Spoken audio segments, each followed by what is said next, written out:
Welcome to Professor Game Podcast, where we interview successful practitioners of games, gamification, and game thinking who brings the best of their experiences to get ideas, insights, and inspiration that help us in the process of getting the students to learn what we teach.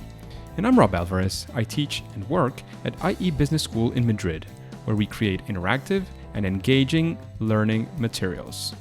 Want to know more? Go to professorgame.com/subscribe, start on our email list, and ask me anything. Engagers, today we have an expert in something that is, besides gamification, a bit different. But before we get started with that, Danny, we need to know, are you prepared to engage? Absolutely. Let's do this, because Danny Stefanic is the brains behind the world's first WebXR, so mixed reality. Am I right with that one? Well, there's a lot of terms floating around. We can sort of chat about them as we go. So it's the first WebXR learning experience platform called LearnBrite.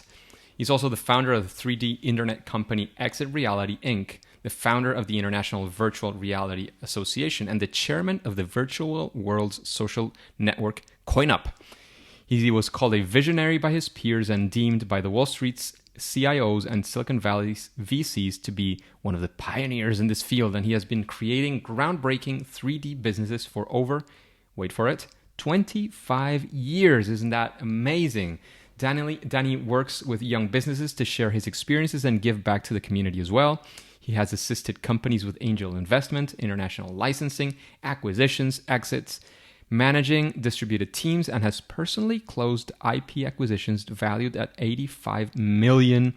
So that's fantastic, Danny. But I did have a curiosity before we get into that, because I know AR very well, augmented reality, VR, virtual reality. What do you mean by XR? Well, XR is actually the culmination of VR and AR. In fact, the whole thing is a spectrum. And I very quickly, I just have a philosophy about this, which is, for me, it's all 3D. And 3D is just a media type alongside video, images, text, and audio. And 3D can be applied and consumed or experienced in many different ways, whether it's in the real world, augmented, or in a completely virtual world created and shut off from reality. And there's this spectrum in between where you can mix the two. So XR covers the whole spectrum of AR to VR. So it was kind of in the field I was expecting it, but I wanted to make sure we were talking about the same terms. Because Danny, we also want to know, what does being Danny in a day like nowadays? Because we spoke the other day, we were talking about your platform, and I know that forms an important part of your days, talking to people like myself who were interested in seeing what was behind LearnBrite and doing demos and so on. But I want to know, what does, maybe, I'm not sure if calling it a regular day, but like, what does being Danny Stefanic in a day like today or any other day look like? Well, that's a very good question, and it changes, but I try to get some habits in place. And for life for me over the last decade, I'd say, has changed pretty dramatically. I used to work in an office in Melbourne, Australia, a warehouse actually, where we used to have staff coming in every day, and I was the first to arrive for morale and the last to leave at night. And it was pretty tiring, and a lot of times I felt I was just there to be present.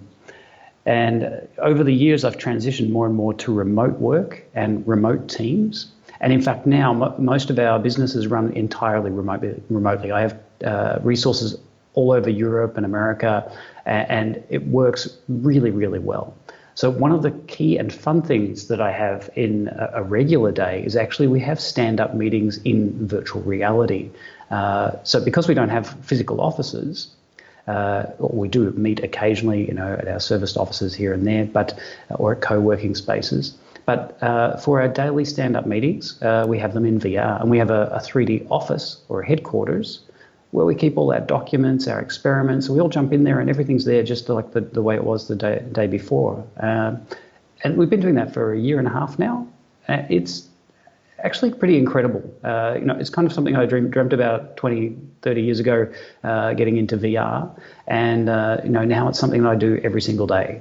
So that's probably the key thing I'd want to share about my regular day. So besides being in that virtual office, where are you, at least like today? Where could we find you in the real world nowadays?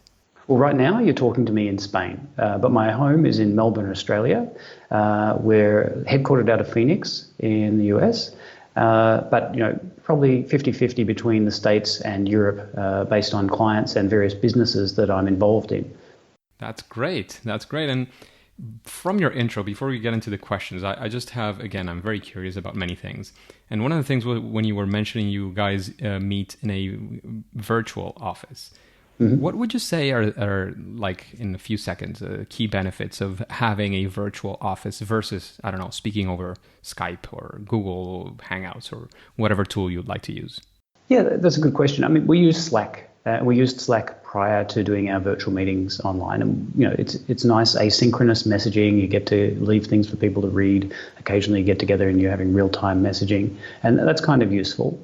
But as a remote team, you start to get a bit disconnected, and you're losing a sense of culture. I mean, you've got your emojis and sharing animated GIFs and YouTube videos and those sorts of things in those channels, and that's fun, but it doesn't engage everyone. And you also miss the speed of communication that you get when you're sitting next to someone and working on a problem together or working on an idea. And so we use Slack all the time, and we started to use our own platform for virtual meetings. And then we decided, well, this is a bit of a waste. Let's just merge the two together. So we created an add-on for Slack called Mootup, which just turns every channel in the Slack into a room, and each person has their own private office. So we're casually during the day just spinning up virtual meetings in our office spaces or our shared co-working spaces in Slack using Mootup. And the real benefit is presence. You're there with other people, you feel present, you have a sense of togetherness that you don't get with this abstract messaging platforms. And the other main benefit is the persistence of information, having all your stuff around you. I mean, searching for a document can kind of be tricky, but if I ask you which drawer are your black socks in, you'll automatically have a visual cue to where it is. And the same happens with the 3D office spaces, the co-working spaces. We have our content around, you know exactly where something is. Oh, there's that document for our priority roadmap. We'll bring that up. It's just over there. Or people drop videos and pin them onto the walls. We have these just incredible collection of curious stuff within, and it makes a space a home. It makes something that is the culture of your business that I think is missing with all of these other tools. There's just a lack of homeliness or customization that makes it your team's space. If that makes sense. It does. It absolutely does. And I love it. I have to say it. But now we would like to shift a little bit, Danny, because we would like to know of a time when you had what we like to call a fail moment or a first attempt in learning moment. And of course, we want to be there with you, see what happened, tell us that story. And of course, we also want to see what you learned from that, or how you got out of that, such a failure moment. In general, what would you maybe do different if you were facing exactly the same situation? So take us there with you and let's live it together. Yeah, that's a tricky question. I had a mentoring group ask me that same question not too long ago, and I was kind of stumped, and because I didn't have an answer for them immediately. And I remember what one of my advisors said. He says that I fail so quickly that you may not even notice it. That he was saying that I am very adaptive and look for new ways to pivot or change or turn something into an opportunity. So these days I tend to fail very, very fast. But I've got an interesting story because it was a huge investment in my life, which didn't turn out the way I was hoping. So I've always had an interest in virtual reality, and I've always had this vision of turning the entire internet into a virtual metaverse that you can explore and cohabit. And in 2000, after the internet bubble burst, I just exited a 3D shopping company that I founded. And I had time and money on my hands, and I started working on this 3D internet. It was called ExitReality, actually. And we ended up building it. It took 8 years to launch. 2008, we launched this add-on for browsers that can convert every web page into a architectural space that's unique, and you can navigate around it, meet people that happen to be in the same web page as you, and travel through links as doorways. Incredible technology, fantastic, absolutely amazing. And have great clients like Warner Brothers and others, Carl's Jr., a burger chain in the US, as clients doing advertising in the platform. But then the innovation spend kind of drew up when the global financial crisis hit, and it turned out that The platform we built was technically brilliant, and it was great from a technology standpoint, but it was relying on innovation spend. And when we got people into the environment, they were really asking the same question all the time: what am I meant to do? What's it for? And, well, you can look around. And this is actually something that, it's like being in a town with no people, because the internet was so big. So people were spread out all over the place, having lonely journeys looking at content. And the real aspect of it that's important is the social aspect. That's what really gets people going.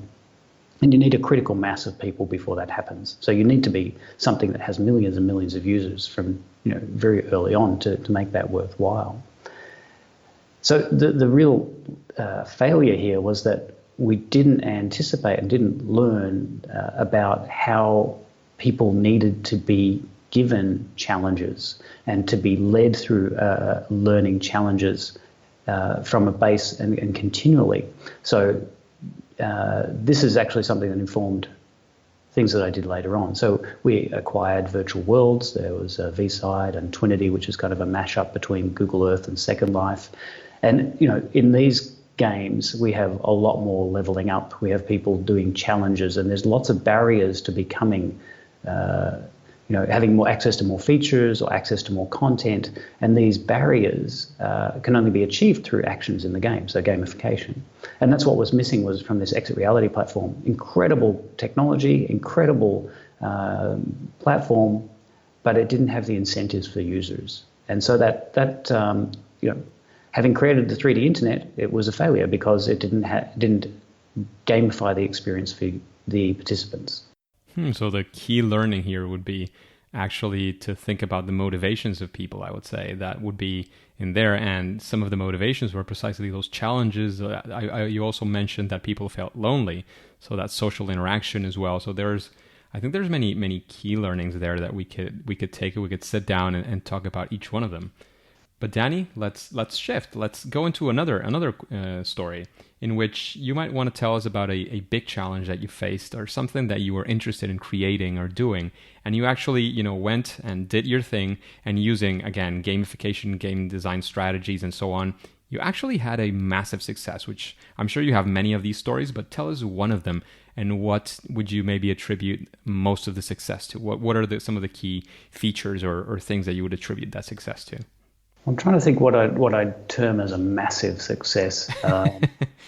But the idea of using different thinking to solve problems is something that I'm very, very interested in. And I started reading, when I was relatively young, books by Edward de Bono. Have you heard of him? He defined the term lateral thinking, for example. I have heard of lateral thinking, but I not too much, so I probably am quite a bit ignorant in the whole topic. Well, Edward de Bono's books are very interesting, and has one where you put on different hats to play different roles, to look at things from different angles. But his whole concept is ideas of how to look at problems differently and create solutions. For instance, I remember a story about him where he has an office on the top floor of a building, and people used to complain that the elevator was too slow. So he pondered a solution, and people stopped complaining. And his solution was putting mirrors in the elevator. So the elevator didn't become faster. People just became less conscious of the time it took because they were busy looking at themselves. And that's kind of a lateral solution. So I remember actually coming up with the name for the business, ExitReality. And that came from one of those techniques, which is to think the opposite of what everyone else is doing. Everyone was talking about ways to get into virtual reality or into 3D or immersing yourself. And you turn it on its head, and ExitReality becomes the same thing, but from a different perspective. And that's one of the ways to use creative thinking. And one of the other techniques I use a lot is random word association. You can pick just any old random word and then try and get from it to the problem you're trying to solve. So you could just pick a word like monkey, right? And that may have nothing to do with the artificial intelligence solution you're trying to solve or the learning problem you're trying to solve, but you try and work your mind from these random words to your solution. And it forces you to go down different pathways in your mind that you wouldn't normally access. And creative thinking just comes out of that automatically. I know this isn't answering your question directly about the biggest massive challenge, but it's something that I'm super, super interested in, and it's something that Edward Bono said that everyone's a creative thinker, they just don't know how. And the methods you can employ, you can become as creative as you like. You end up with limitless ideas. So I guess solving the business name for ExitReality. You must, you probably run into this. Everyone does. I'm going to build a new business, or I'm going to do something, and you sit down to figure out the name for it, and it takes an incredibly long amount of time. More than it probably should. We should be probably thinking about the users. We should be thinking about many of the product itself, many other things, and we spend a disproportionate amount of time thinking about names, for sure. Absolutely, especially when you're filling out forms. They ask you for a username or the title you want to use, and you slow down. You go, I should think about this because it's important. Absolutely. Yeah. So that makes a lot of sense, because I think it taps into the importance of thinking about things through a different lens. And one of the lenses that we propose here is thinking about things through the lens of games. And that's a way to solve educational situations, marketing situations, learning situations for companies. There's many, many situations that you can see through different lens, and these lenses can be games or lateral thinking. And there's many techniques, as you were mentioning, that could be used for this kind of solving problems. Because in the end, well, I'm an engineer, and probably that's part of my my training as I studied, but solving problems is something that I think we do almost every day, and we're working our ways around it all the time. And there's, again, many ways to approach it, and that's a great one for sure. Agreed. The other thing that we would like to know, Danny, is if when you face one of these challenges, one of these situations, or you have a client that wants to solve a problem, and you use either, again, your platform, your WebXR platform, or any of the things that you've been using in the past, I'm assuming you have some sort of process or a thought process, or somehow some way in which you approach these problems, and maybe a series of steps or general ideas you go through. Can you walk us very quickly through what that process would look like for the solving of any of the problems that you face? Well, yeah, it depends which problem we're talking about. Often challenged with clients coming to us wanting to do something, and they may have already decided on a technology or a way to do something, but it's before they've considered necessarily the learning outcomes they're looking for. And occasionally it comes to be that I recommend that people don't use VR or 3D or WebXR or user-centered scenarios for their solutions, because it's not going to meet the learning objectives they're really trying to get to. So a lot of people do jump the gun a bit and get entrenched in something new or shiny, and just want to go down that path. So specifically when we're building experiences or scenarios, and this is reflected in our platform as well, the LearnBrite platform, is that we try and make them platform agnostic in that you don't care about what device somebody's going to be experiencing the scenario in. And this also goes a bit to my philosophy on what is called VR, being VR ready versus VR only. I'll just give a little bit of background on this because I think it'll be helpful to listeners. Most of the learning objectives that you can think of can be experienced on a flat screen and in VR, but they can be on a laptop, on a tablet, or a mobile phone. Let's say it's improving your sales skills, or doing some safety training, looking around the environment, identifying risks. You don't necessarily need a VR headset for that. But it does, VR headsets increase immersion, engagement, and therefore you get better knowledge retention. But just the fact of having a user-centered scenario, something where the user is at the big center of the experience, they're making decisions, choices that impact the outcome, is the real shift in learning. Instead of having lean-back learning where you're just watching a video or clicking next on a slideshow and then choosing the least wrong answer from multiple choice, a lean-forward learning is where the user's making decisions and changing the outcome, impacting the experience, and allowing the user to fail in a safe environment. And these things are really important. But most of the companies we're seeing in VR training at the moment are on the VR only side. You have to buy a VR headset, you have to put this on, and that's the way you're going to experience it. And we're focused on, when we design something, look at, how can this be experienced on mobile, tablet, VR, And we've built the platform so that the author doesn't need to think about that. The platform does it all for them. So you can really focus on the learning objectives. And that's pretty unique for us, but it's something that I think the industry needed, is an on-ramp from where instructional designers are today all the way to VR and AR, instead of this huge chasm that's been put between where you need to get Unity programmers and 3D modelers and everyone else involved before you can even get a basic platform and before you start considering learning objectives. So starting with learning objectives and trying to create user-centered experiences is something that I really push and encourage people to explore as well. It's something we lost with the death of Flash and interactivity over the years. And we kind of, I feel, stepped back into the dark ages a bit with slideshows.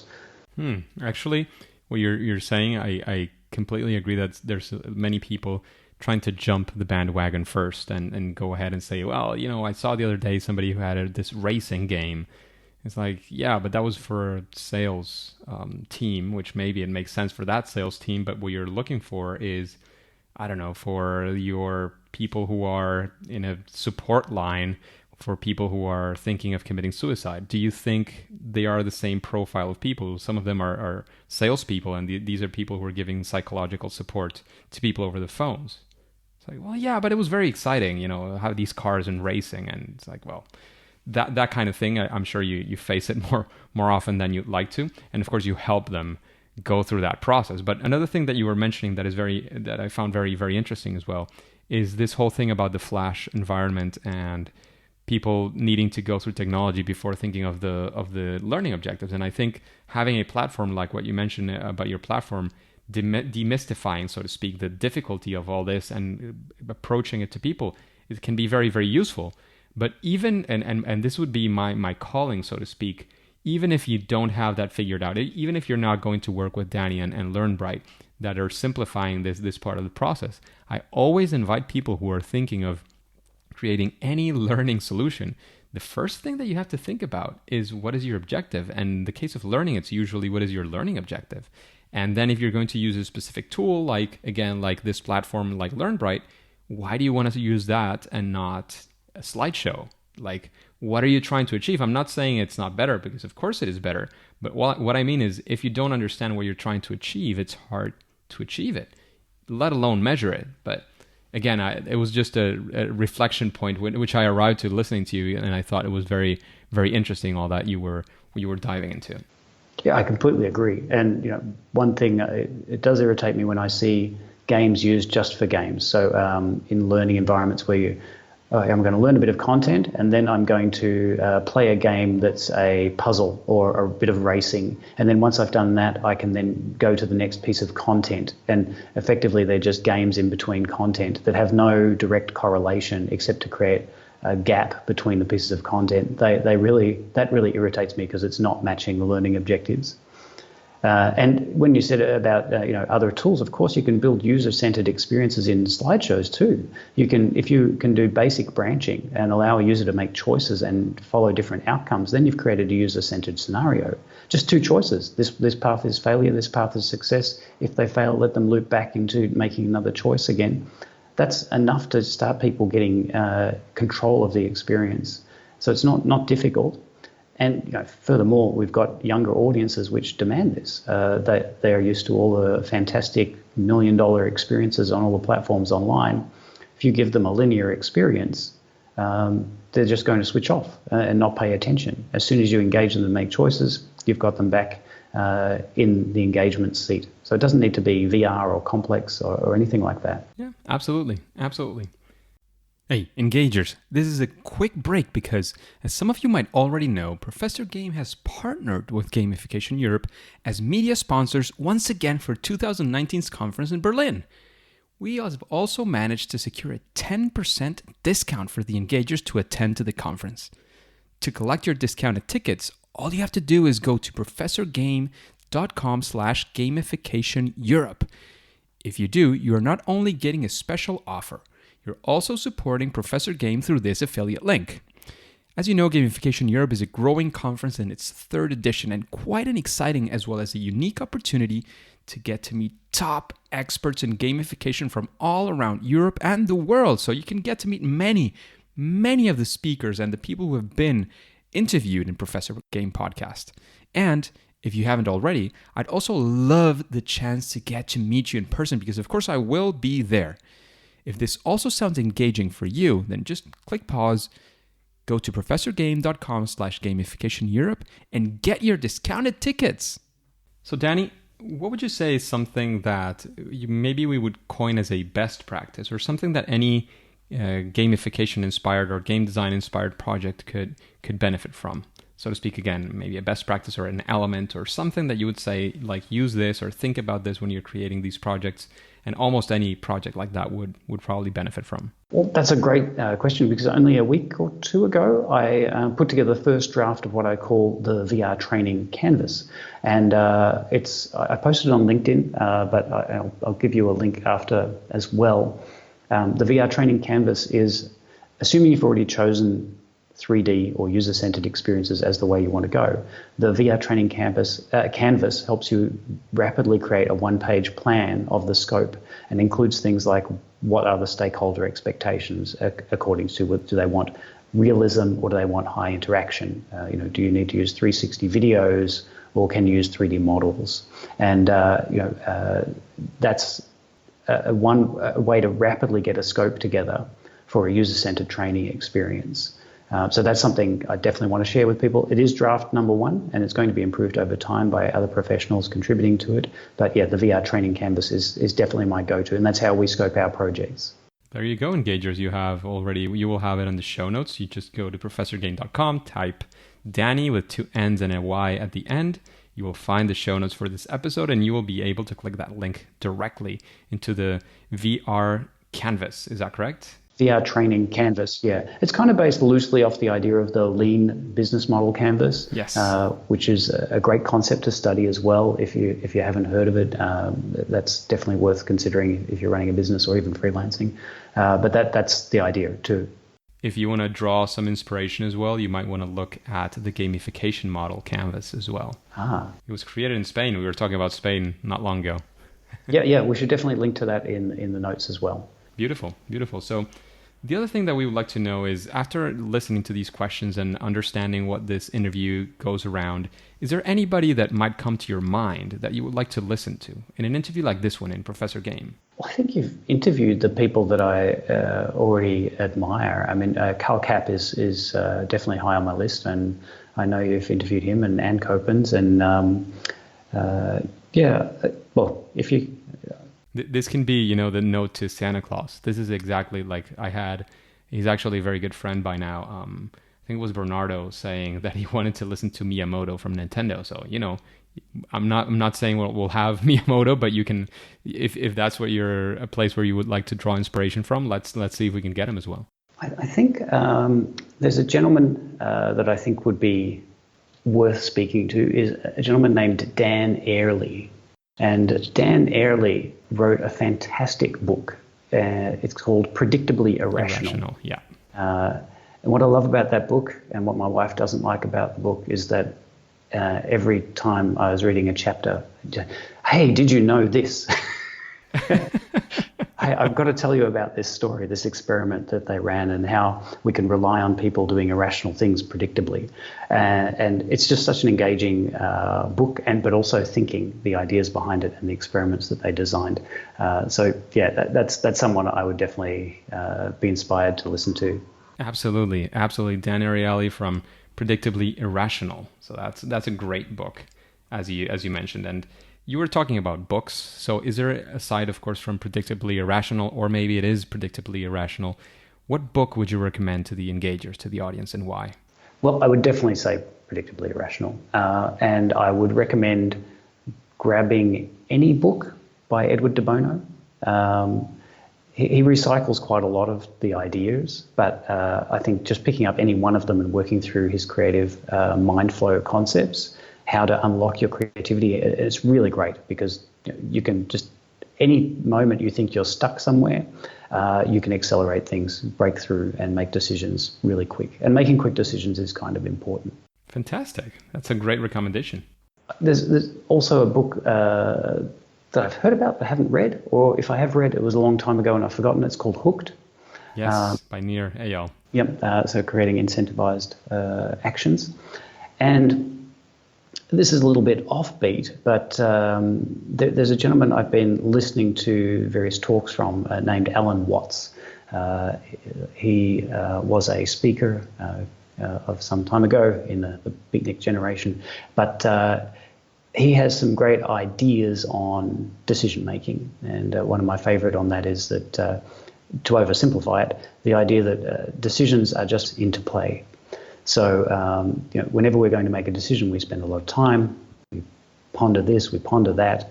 And the truth is we can keep bringing in new factors forever. And the time when we give up, we say, that's enough, I'm not going to bring any new factors into play, is the time that you make a decision. So one of the things I've been doing more recently in life is actually accelerating that process and going, well, let's not bring any factors in, let's make a decision much more quickly, because understanding that's that moment when you give up is when you actually make a choice. So I would recommend him. He's an entertainer and speaker, so he's kind of amusing to listen to. That's somebody else I would add to the mix for a bit of lateral injection of different perspective. Fantastic. A couple of great recommendations. Actually, Near is a past guest as well by now. But we would like to get into a bit more. We've heard your recommendations in other people, but we would like to know, what do you consider is your superpower when getting into gamification and all these worlds as well that you create in WebXR? Or maybe WebXR could be your superpower as well. I'd say the superpower is thinking platform agnostic. People get stuck in the idea of thinking of apps and building something for one use. We all know that the amount of serious games that are being built and learning content that was built for one single purpose but never to go back on and look at again. And these things gather dust, the branding changes, or the organization's policies changes, and these games just get thrown aside. So they don't last. But the web is flexible and things can be changed and updated, and that's really a great way to build content. And this is really what we're tying 3D to and user-centered experiences. So this idea of building one thing as a product, I think, is a bad way to look at things. Building things as experiences that can be iteratively improved, regardless of which device they're being experienced on, is, I think, the real nice way to think about it. And one of my CTO, actually, he calls it platformy thinking. So are we building it in a platformy way? In other words, is it going to be extensible? Is it going to be reusable? Instead of an app way, which is, let's build it for this one function and done. So platformy thinking, which I think pervades our group, our team, is probably the superpower. Fantastic. And let's get a bit deeper into this and ask you, what is your favorite game? That's a tough one. Because games have inspired me all the way through. I was playing games really early on. I remember saving up for my first Atari and also my Commodore 64 and these sorts of things. So, and even stuff prior to that. Yeah, look, I don't know. The thing that just popped into my head right now was one called Find the Wampus, which is a really simple kind of ASCII-based game. But I can say at the moment I'm playing Assassin's Creed and really loving the juicy graphics and quality on that. Full of history as well. Yeah. And that's something that I really appreciate.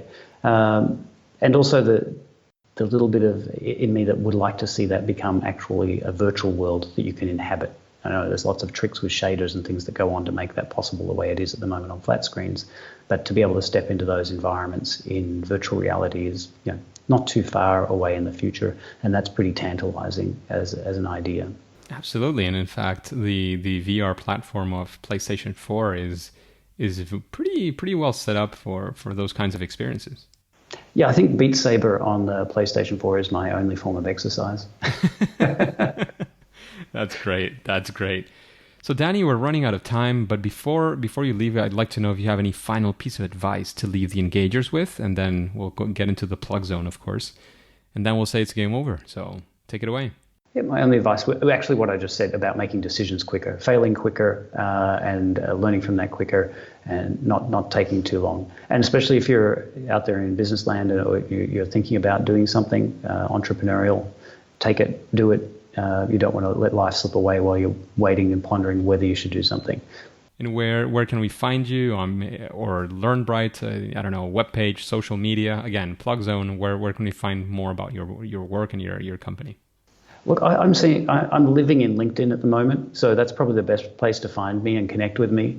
I'm there all through the day, so LinkedIn is definitely the best place to connect. And if you want to try out virtual offices, go to mootup.com. That's MOOTUP.com, and LearnBrite. That's LearnBrite with the BRITE.com, and you'll be able to go there and sign up for a 30-day free trial to build multi-user spaces, run conferences, build experiences with bots, just have fun with it. It's all there ready to run with, and you don't need to have programmers involved. If you're an instructional designer, knowledge worker, you can jump in and start creating VR experiences, within the first 30 minutes. So yeah, that's my plugs. But do feel free to connect with me on LinkedIn. I love connecting with people there, and I share my knowledge freely. If anyone has any questions, they can certainly approach me and ask me.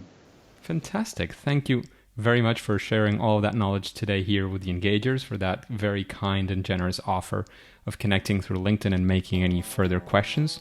However, for now and for today, it is time to say that it's game over.